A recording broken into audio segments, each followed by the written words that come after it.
This isn't a guide for playing Valorant on controller. I don't know why people always comment this stuff. You know there are agents in the game called controllers, right? That's a role. Omen, Brimstone, Viper, Astra. You probably wouldn't realize that there are agents in the game that aren't duelists, but yeah, there are controllers in the game. And if you're watching this video, chances are you suck at them. But not for long.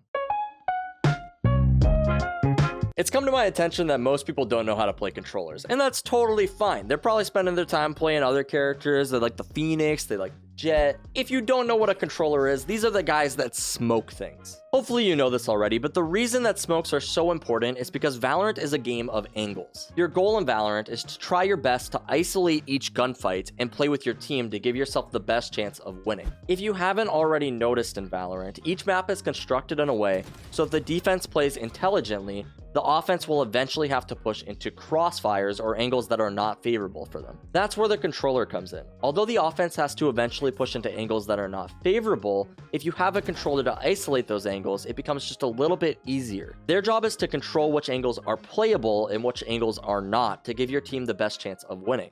They also have many other jobs that we're going to go into, but if there's one thing I want you to take away from this video, it's just smoke things. Lesson number 1. We're going to be talking about 3 different types of smokes. These 3 types of smokes are going to be execute smokes, default smokes, and we'll call the last one advanced smokes. Advanced smokes are just going to be a number of different ways that we can use smokes that I don't exactly have a perfect term for. Starting off with execute smokes though, and this may sound like it's more of an offensive thing, but the defense is actually going to use these smokes when retaking a site as well, so pay attention. These are the smokes that are going to come down when you attack a site. These are likely the most common smokes that you see, but still even in higher ranks players mess them up, so just try to keep up here. When placing execute smokes, there are a couple things that you should keep in mind. The first thing is, where are your enemies? Because if your enemies are not playing in that location, you probably aren't going to have to smoke it. You're not always going to have info of where your enemies are, and that's okay. But if you do have info that nobody is in elbow, don't smoke elbow. This is a pretty basic concept, but something that's a little bit less basic is understanding what your team wants to take on that site when you do execute.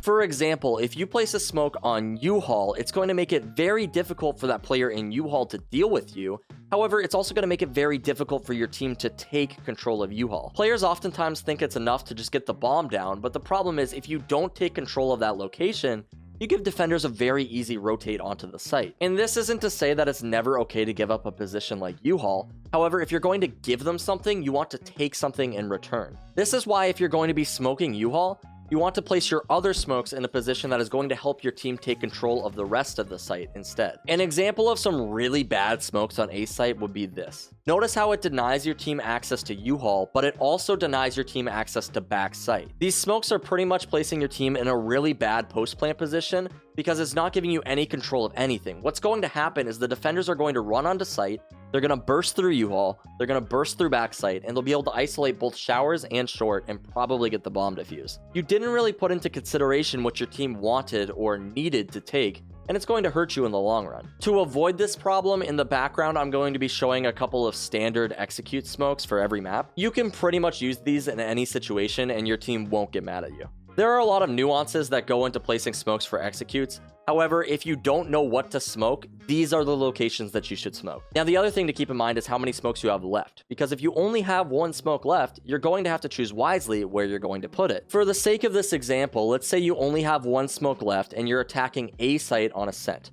Where are you going to use that smoke? Well, assuming you don't know any of the enemy's locations, I would recommend smoking tree off. Your other option would be smoking heaven, but the reason I suggest tree is because this way you're able to deal with all of your engagements on the front side and you don't have to worry as much about your left side. For the sake of this example, say that you smoke off heaven instead of tree. Now you have to worry about a player spraying you from tree, but you also have to worry about those guys on site or potentially even somebody pushing through that heaven smoke out to the left. I don't know about you, but I would rather have all of my targets in front of me where I can see them rather than having a target to my left that I have to worry about, plus all of the targets in front of me. If you only have 1 smoke, you should always assess the biggest threat and choose to smoke that location. One last example, just so you guys understand it, is if you're executing onto Haven A site, where would be the best place to smoke if you only had 1 smoke? You're probably going to say Heaven, because that is the one location that can see everything. If you smoke CT, that's awesome, but when you enter the site, the CT players can only really see the short players, and they can kind of push out onto site from the long players, but it's a lot easier to deal with than the players who are just sitting above you blasting away. Lastly, since this is a smoke guide, we should probably tell you how to place a proper smoke. A good smoke is a smoke that is placed in a doorway that covers the entrance but doesn't bleed out at all. This is an example of a good smoke. This is an example of a not so good smoke. The reason this smoke is not so good is because the enemy team can use this smoke to isolate angles and catch your teammates off guard. Notice how this player is able to use this smoke to isolate all of the players on their right and then focus their attention on any players who are playing on the other side of pillar. This is really bad. You don't want the other team to be able to take advantage of your smokes to their benefit. Instead, place your smoke deeper in the doorway to prevent this issue.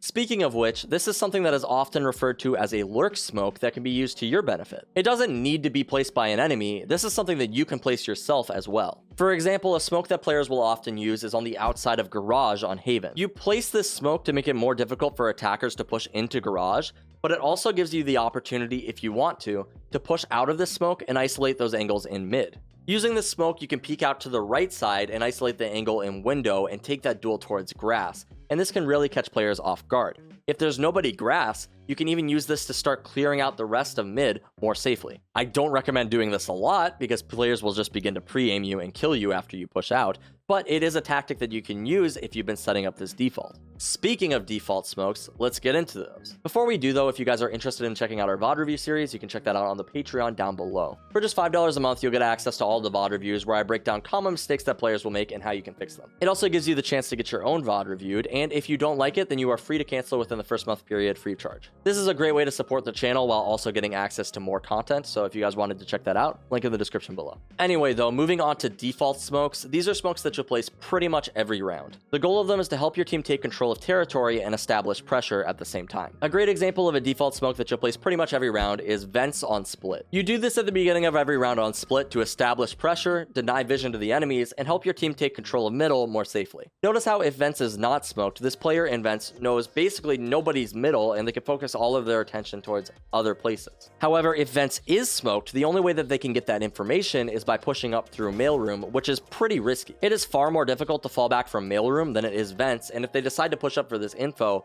they could be risking their life and potentially the whole round for their team. Now, there are default smokes that you can do on every map, but the reason they are called default smokes is because these are smokes that you should be doing pretty much every single round. This is what it means when players say that you should set up a default. You should set up a precedent for the enemies so that they have to react to what is normal for you. This way it will leave more options open for you in the future, and if that doesn't make sense, we'll get there. Now, it's important that this default smoke has a purpose, right? You don't want to just be throwing a smoke in the middle of nowhere because that doesn't force them to react to anything really. So for example, the smoke on vents is really good at helping your team grab mid control. So not only does it deny vision of them in vents, but it also provides you control in middle, just a little bit easier. Like, you wouldn't really want to default smoke the entrance of showers because it doesn't really help you grab control of anything important, so it's not going to help you all that much. But the problem is, if you don't establish this pressure over a ton of rounds, it's going to be incredibly obvious when you just decide to smoke vents randomly, and then you guys start pushing up into mid. You're probably going to get flashed, or they'll try to capitalize on it anyway because they know what you guys are doing. It's very obvious. However, if you've been smoking mid every round, there may be a player mid, there may not, I don't know, because you've been doing this every round. And some rounds you capitalized on it, and some rounds you haven't. And that's why I have to choose to respect this smoke and play more cautiously around it, because you've set that precedent where I have to worry about this now. If this still sounds confusing to you, here's a checklist to follow when placing default smokes. You want it to create pressure, deny vision, and help your team grab territory. I think it's hard for players to understand exactly the effect of default smokes, because it's not something that's going to directly get you kills, but it is something that's going to make it a lot easier for you to win rounds. To illustrate how strong these smokes can be, imagine this. You've been placing the same smoke on the middle of Icebox every round. Because of this smoke, this location cannot be covered by one player. There are 3 possible locations players could be using this smoke to get to undetected. They could be pushing up through mid, they could be pushing under tube, or they could be pushing through tube into kitchen. These are all possibilities that they just can't ignore, and they're either going to have to pull more players to help deal with this, or risk it and just completely ignore it, at which point you will capitalize on this. Because in most situations, they are going to pull another player to deal with this, that's going to mean that they are weaker somewhere else. This will allow your team to more effectively attack those other positions. So because of this smoke in middle, that's going to make it so A is easier to attack. I hope that makes more sense for you guys. Unless your team is like directly rushing a site and you need all of your smokes for that in the moment, you should be placing these default smokes every round because they're going to have a massive impact on the game. Furthermore, nobody else on your team is probably going to set up a default, so you should probably be the one to do that. Lastly, moving on to some more advanced smokes. These are basically just going to be smokes that don't really fit into any other category perfectly. For example, a type of advanced smoke that you can do is a one-way. These aren't like crazy advanced. It's not like super high tech, the things that most people don't use, but they're still helpful to know about. So if you're playing an agent like Omen, for example, one-ways are incredibly common. Basically, your goal is you want to place the one-way or the smoke above an elevation where you can see the bottom of the smoke. And below this smoke, what you're looking to see is the enemy's feet. Now, if you have a foot fetish, this is awesome, but that's not the main purpose of this. The main purpose of this is to grab angle advantage, which will occur if a player is closer to the smoke than you are, meaning that they will not be able to see your feet, but you will be able to see theirs, and you will be able to shoot them through the smoke. There are tons of places where you can make one-way smokes. This guide isn't really specifically for that, but I'm sure you can find them on YouTube if you wanted to look for them. They're kind of just good to know they exist because you're going to see enemy players do them as well if you don't already know about them, and you should never really peek a one-way, obviously, because you're going to be at a disadvantage. They're pretty easy to spot, which is nice, but yeah, just keep that in mind and try to avoid them if you can. Fun fact, a good way you can counter a one-way is by placing your own smoke at the bottom of the one-way and then choosing to flash out of it if you need be. Obviously, if you're playing Brimstone, you don't have a flash, but like have your teammate flash out of it or something. It's a lot better than just running through a one-way. Lastly, one big thing I wanted to comment on is retake smokes for defense. Most of the smokes we talked about were for offense because I feel like defense retake smokes are fairly straightforward. You kind of just smoke wherever you believe players are hiding. Generally, if I'm like retaking on A ascent, I'll smoke A main because players oftentimes like to play in there. Something I wanted to mention is for both defense and offense, you want to make sure that these smokes are coming down before your team goes in, obviously, but you don't want to place them too early as they'll just expire as your team is entering site. We've all had those games where you're literally walking onto site and then your smokes just disappear. You're like, what the hell, guys? However, if you're coming for a retake onto a site, you want to time your smokes so that the smokes will be fading around the time that your team is taking control of the site so that you can start defusing the bomb. Because if you have a smoke in A main on ascent and your teammate goes to defuse the bomb, if there are players in A main, they can spam through that smoke and potentially kill the guy who's trying to defuse. But the biggest mistake I'll see a lot of players make, and this happens in high diamond games as well, is rather than smoking the bomb diffuser, they'll smoke the entrance the second time that they're in there. If that smoke is already faded in A main, you want to use your next smoke on the bomb diffuser, because that way your teammates can hold out those players who are spraying at you, and you can defuse the bomb still safely within a smoke. However, if you choose to smoke A main, instead what's going to happen is the players are going to be able to sit behind that smoke and spam through, and your teammates only have the option of pushing the smoke or spamming back at them and just hoping that they hit you.